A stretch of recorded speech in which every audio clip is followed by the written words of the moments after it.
I'll be speaking in Welsh primarily, so make sure you have your headsets on.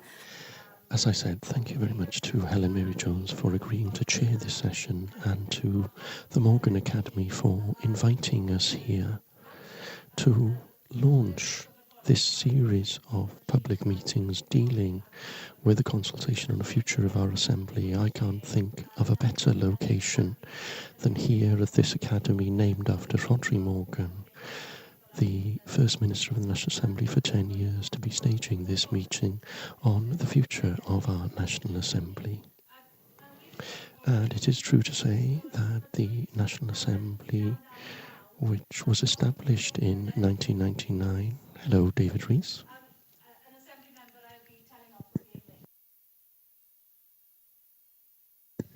A warm welcome, David. Now, in 1999, as I said, the First National Assembly was elected in Wales. I was elected at that point in 1999 to represent Ceredigion, and Heron Mary at that time was also an Assembly member in that first Assembly. So it's 20 years to next year since that date. And in looking back over that 20 years, what we are trying to do now in kicking off this consultation is to consider what our National Assembly, our Parliament, will look like over the next 20 years and more. Now, the Wales Act 2017, which is about to be enacted, introduces a new model of devolution for us in Wales, one which is based on the reserved powers model, and this means that the Act notes clearly what powers remain under the control of Westminster, with everything else assumed to have been devolved to the Assembly and under the Assembly's control. And now the National Assembly has powers to agree on some taxes, and from next year onward, from 2019, this will also include the powers to vary income tax. So you can see already that the Assembly that we will have in 2019 will be very different to the one that was first elected over almost 20 years ago. And the powers from this April onwards will include areas such as energy, planning, roads and ports, and will have full powers in those areas. But in addition to that, and very specifically related to the work that we're considering this evening, the Wales Act 2017 will also give the Assembly powers for the very first time over its own electoral and internal arrangements. Until April of this year, until this point, it was Westminster that held that power, and it was Westminster that could change the proceedings and the size of the National Assembly, and therefore all of that is changing. The power will now rest in the hands of the people of Wales through your representatives at the National Assembly, and we want to use an evening such as this one to seek your views on what you believe the future of your Parliament should look like here in Wales over the next 20 years and more. So I do hope that we can have some discussion following the more detailed presentation that Adrian Crompton is about to give, and thank you very much for your interest in this, and I look forward to further conversation after the presentation from Adrian. Diolch, Llywydd. Yes, I'm Adrian Crompton. I'm one of the senior staff at the National Assembly, and I've been leading a lot of the work that we've done in this area with the expert panel and developing this consultation. The question of the capacity of the Assembly and whether or not it has enough members to do its job effectively has been around pretty much since the start of devolution. So we had the Richard Commission in the early years of the Assembly. The Silk Commission commented on the issue as well. There have been numerous studies and commentaries on the issue. But as the Llywydd just said, this is the first time when the Assembly itself has had the power to do anything about that. The Llywydd first spoke to me about it maybe 18 months ago and indicated that she wanted to work with the other political parties in the Assembly to try to address this issue and develop a very wide political consensus. And that is significant, I think, as a backdrop to this work. It's very unusual that a Llywydd or any body other than the Welsh Government would be contemplating bringing forward legislation of this significance and this scale. But that's a signal, I think, of the sensitivity of this and the importance of developing, as far as possible, a very wide political consensus for any change. One way in which we have sought to take some of the party politics out of what is clearly a very sensitive issue is to establish an expert panel on reform. This was a body of experts in the field of parliamentary work and parliamentary capacity, and also specialists in the field of elections and electoral systems that worked through 2017 to produce this thing. This was their report. It's a hefty tome.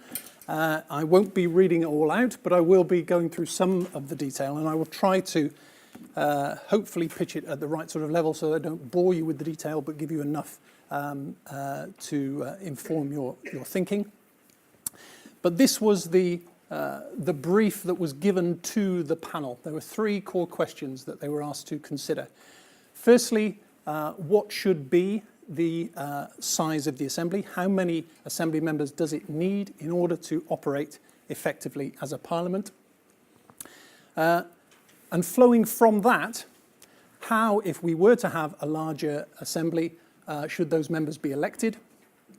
And the panel was also asked to look at the issue of the minimum voting age, and specifically whether the voting age for Assembly elections should be lowered from 18 to 16. So I'll work through those issues one by one, if I may. As I said, the Assembly size, the electoral system, and who can vote were the core issues that were given to the expert panel.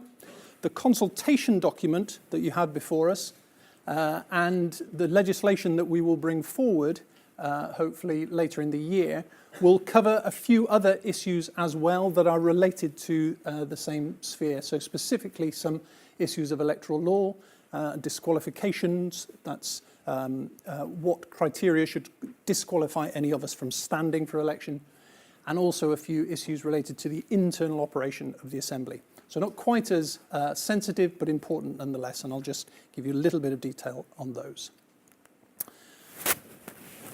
So the first key issue that the panel considered was size, and it's important, I think, for me to stress that the panel considered those three issues, size, electoral system, and franchise, in that order. They felt very strongly that it was important to, before starting to think about electoral systems, to have answered the core question, how many members does the Assembly need in order to function effectively? So they started with the issue of size. And their headline conclusion is that the Assembly needs between 80 and 90 members, compared with the 60 that we have at present, in order to operate effectively, given the powers and responsibilities that it now has. I've worked in the Assembly an awful long time, and I've been involved in some of the studies I mentioned earlier. This piece of work, I can confidently say, was by far the most robust and thorough assessment of this question that has ever been undertaken. The panel clearly looked at the changing role and powers and responsibilities that the Assembly carries. They looked at the positive impact of scrutiny, and I think this was a core issue for them. If there is to be a case made for there to be more Assembly members to do the work that Assembly members undertake, then we have to be able to demonstrate what value that work gives us. And so if you have a chance to look at the panel's report, you will see a lot of work there to demonstrate some of the real concrete benefits that come from much better scrutiny and accountability that Assembly members provide. That drives better decision-making by the government, better decision-making over spending, better decision-making over policy and legislative change. They considered too whether there were other ways that the capacity of the Assembly could be increased, bringing in expert advice from outside, changing the working week, changing the pattern and the approach that we take and so on. They looked in particular at the functioning of the committee system. David Rees is a chair of one of our main committees, so we'll be very familiar with this issue here, but an awful lot of the core work of the Assembly is driven through our committees. They look too at the varied roles that members have.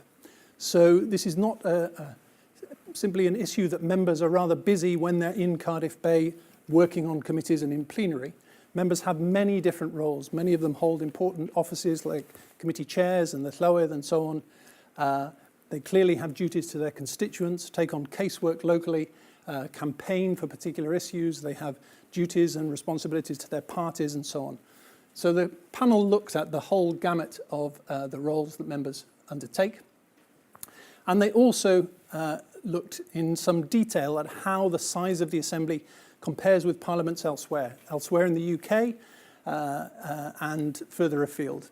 Within the UK, clearly the Assembly is by far the smallest of the devolved legislatures. It is smaller than 9 of the local authorities that we have in Wales, and it is small by any meaningful comparison internationally of parliaments with comparable powers.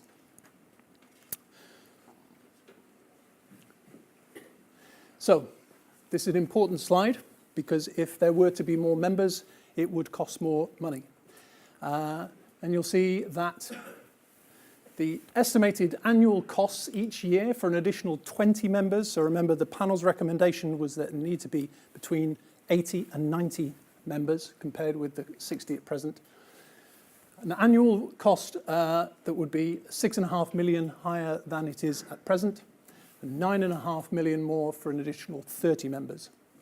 There'd also be some one-off costs that you would face at the very start of a larger assembly with adjustments to the infrastructure and so on.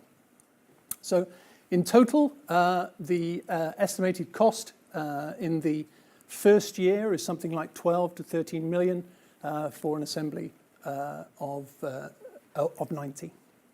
That sounds like a lot of money, but I think it's important to keep it in perspective.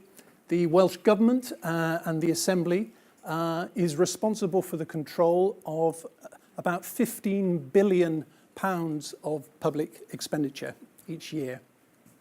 The additional costs that we're talking about here amount to around 0.08% of that Welsh block.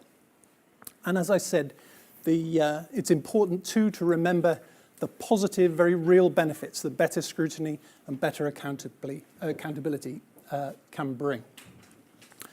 Also, to put this in some perspective, a year or so ago, it looked as though there might be fewer MPs representing Wales at Westminster. That's still not out of the question, but perhaps looks unlikely. And over the last few years, questions have been asked about local government reform as well. Those two things, we don't know quite where we're going to end up, but one thing we can be certain of is that there will be no MEPs representing Wales in a few years' time. The annual estimated cost to the public purse of a single MEP, the Treasury estimate to be around £1.8 million each year. So for the 4 MEPs that we have in Wales, that amounts to some £7 million a year, which as you see is broadly in the same ballpark.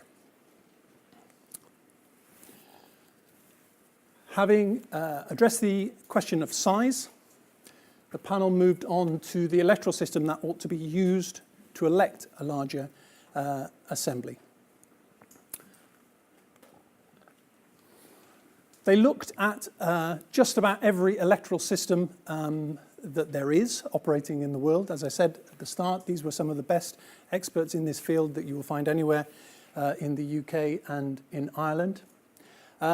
And they assessed all of those systems against a set of principles that they established, 10 principles that they felt were important design features for any electoral system.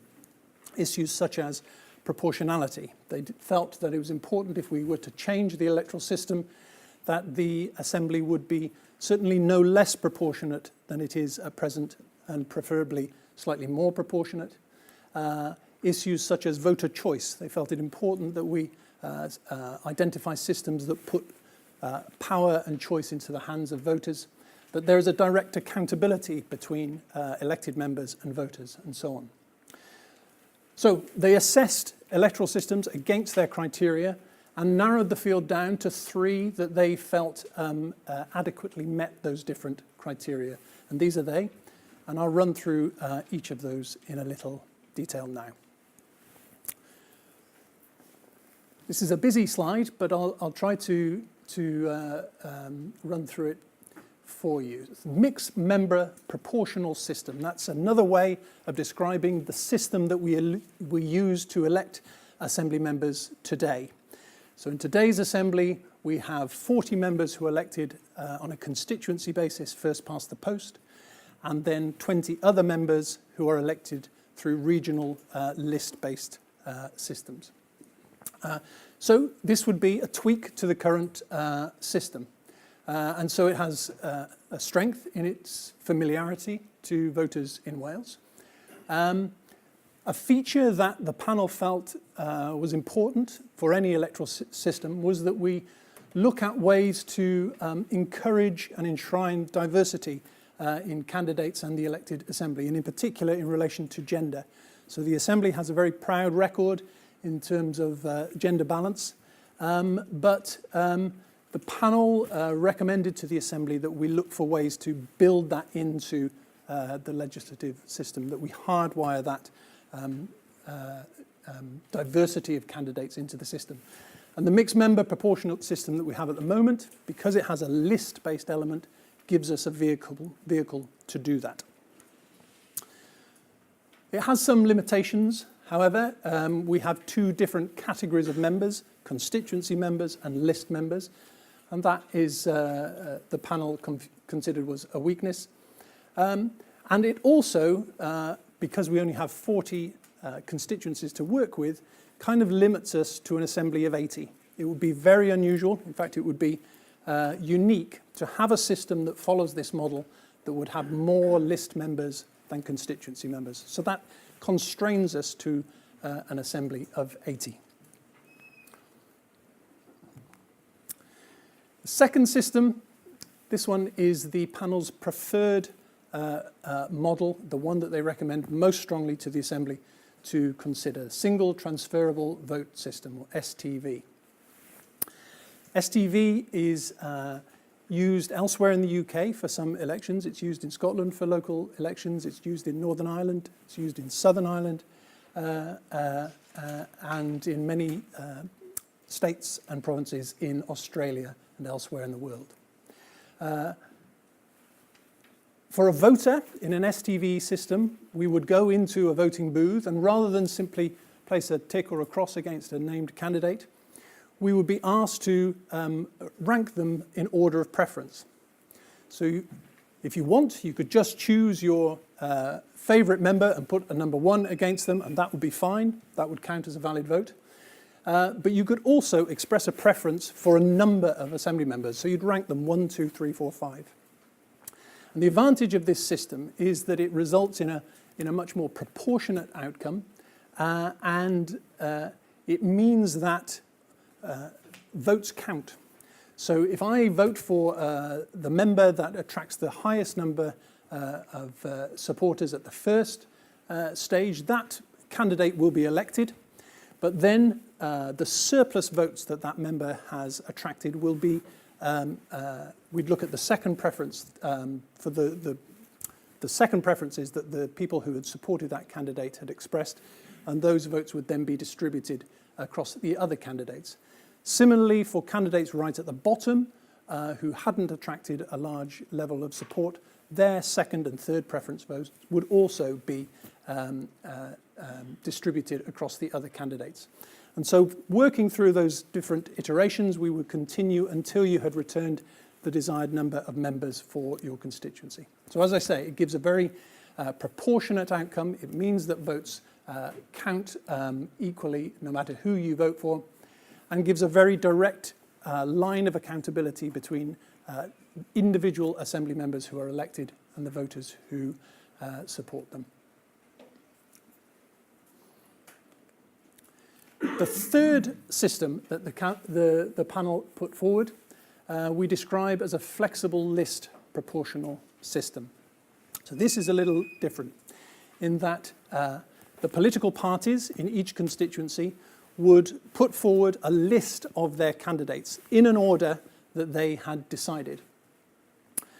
As voters, we would go into the booth and we would have a choice, either to vote for the political party that we wanted to support, or, if we preferred, to vote for one of the named candidates within the party list.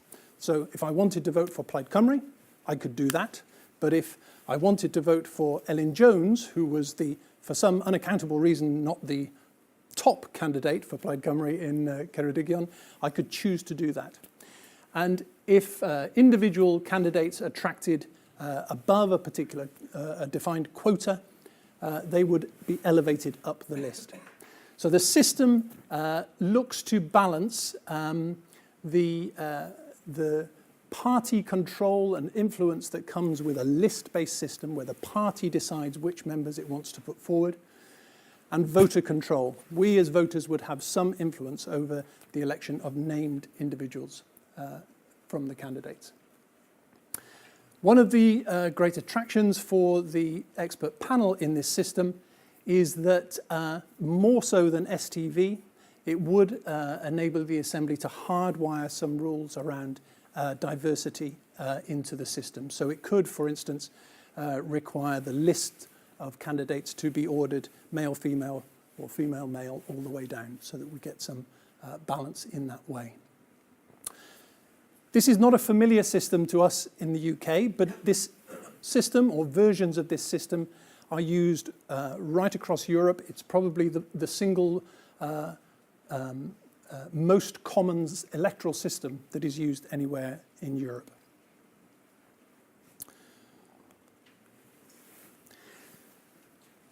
If we were to introduce an STV, or flexible list-based system, it would mean changing the boundaries of the constituencies that we use in Wales. So in either of those systems, what we would be doing would be to elect between 4 and 7 members for each constituency in Wales. So the panel needed to look at how to construct meaningful and workable boundaries if this system were introduced.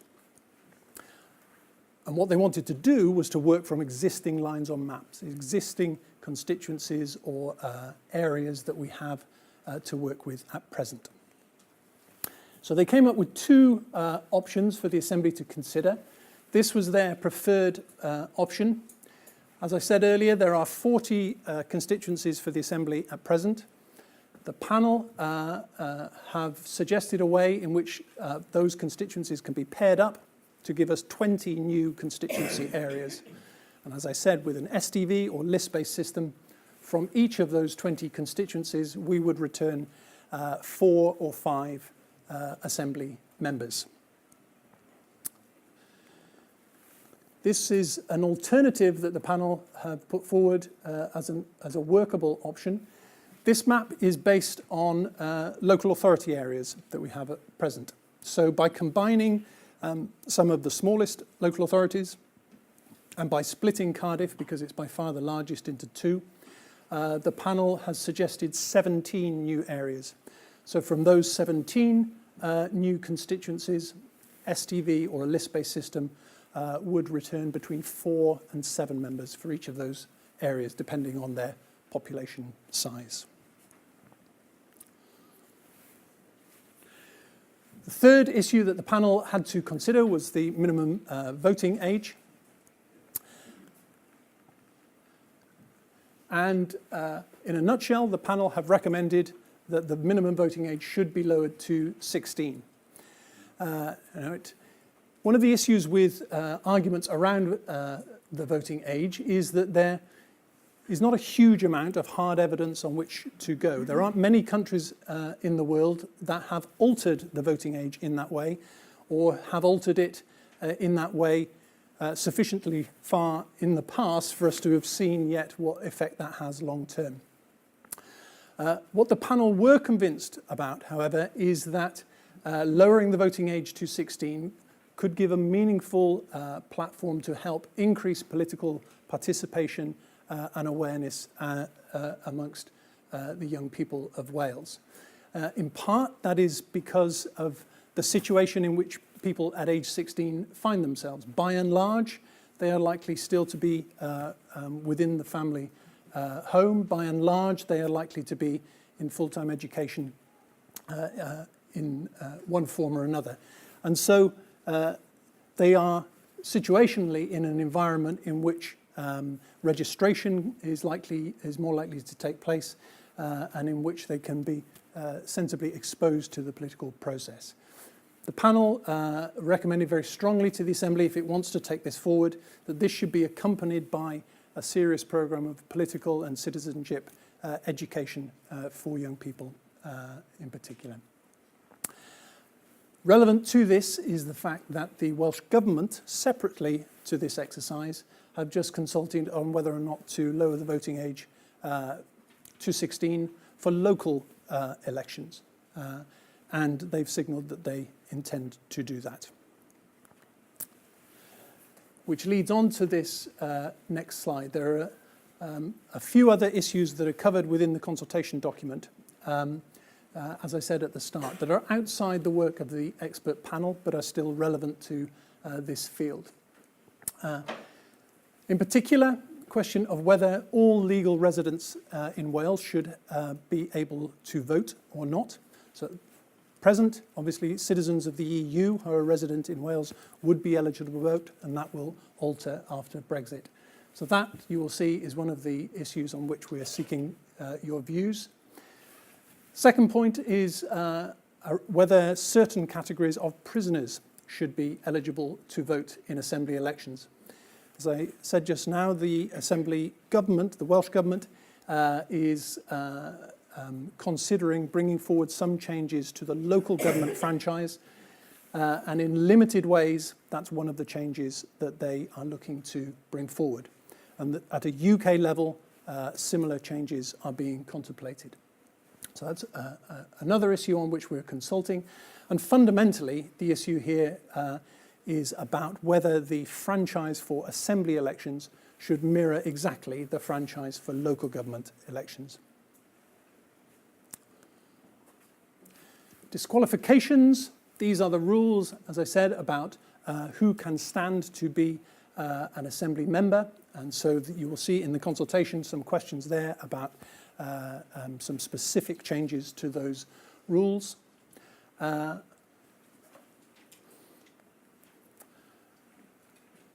And just moving to the end now, the internal arrangements. These are desperately important to me and to the Llywydd, though probably not to many other people, but there will be some who have an interest, a niche interest. These are some of the practical operational features of the National Assembly, which at the moment are constrained by the legislation that we work within, and we have an opportunity to bring some flexibility to those. Electoral law, the Electoral Commission and the Law Commission, so these are independent statutory bodies, routinely will assess the operation of electoral law. And over the years, they have made a whole package of technical recommendations for change. If we're able to bring forward this legislation, then this will be a sensible vehicle potentially to implement some of those more technical changes. And so you will see in the consultation that we ask for views on that as well. That's all I need to say at this stage about the content of the consultation. But in a way, this is the most important slide. We really want to hear what you think about all this. So as Helen Mary said at the start, please, if you haven't done so already, please let us know what you think, either through the booklets that you have before you or by going online and filling in the consultation there. And if you don't want to plough through all of that, if you just want to express a view on the size or the electoral system, the things that interest you most, that's fine. And this is the final slide, just to give you an idea of the next steps and the timetable we face. This consultation exercise runs until the early days of April, so the closing date is the 6th of April. And in July of this year, the Assembly Commission, which is chaired by the Llywydd, will consider the results of the consultation and decide which, if any, of the aspects that I've described it will develop and take forward in the form of legislation. And all being well, that will lead to the introduction of a bill in autumn of this year, royal assent in the summer of next year, in order to have any changes in place by the Assembly election that will take place in 2021. Having said all that, for a bill of this nature to pass through the Assembly, it has to attract an unusually high degree of political support. So it is required to be supported by 40 out of the 60 Assembly members. So clearly it needs a very wide base of political support. And so during that period, the Llywydd will be taking a view and taking the temperature, I'm sure, with the other political leaders and parties in the Assembly to see whether or not there is sufficient political consensus to take forward any or all of the changes that I've described. Diolch yn fawr.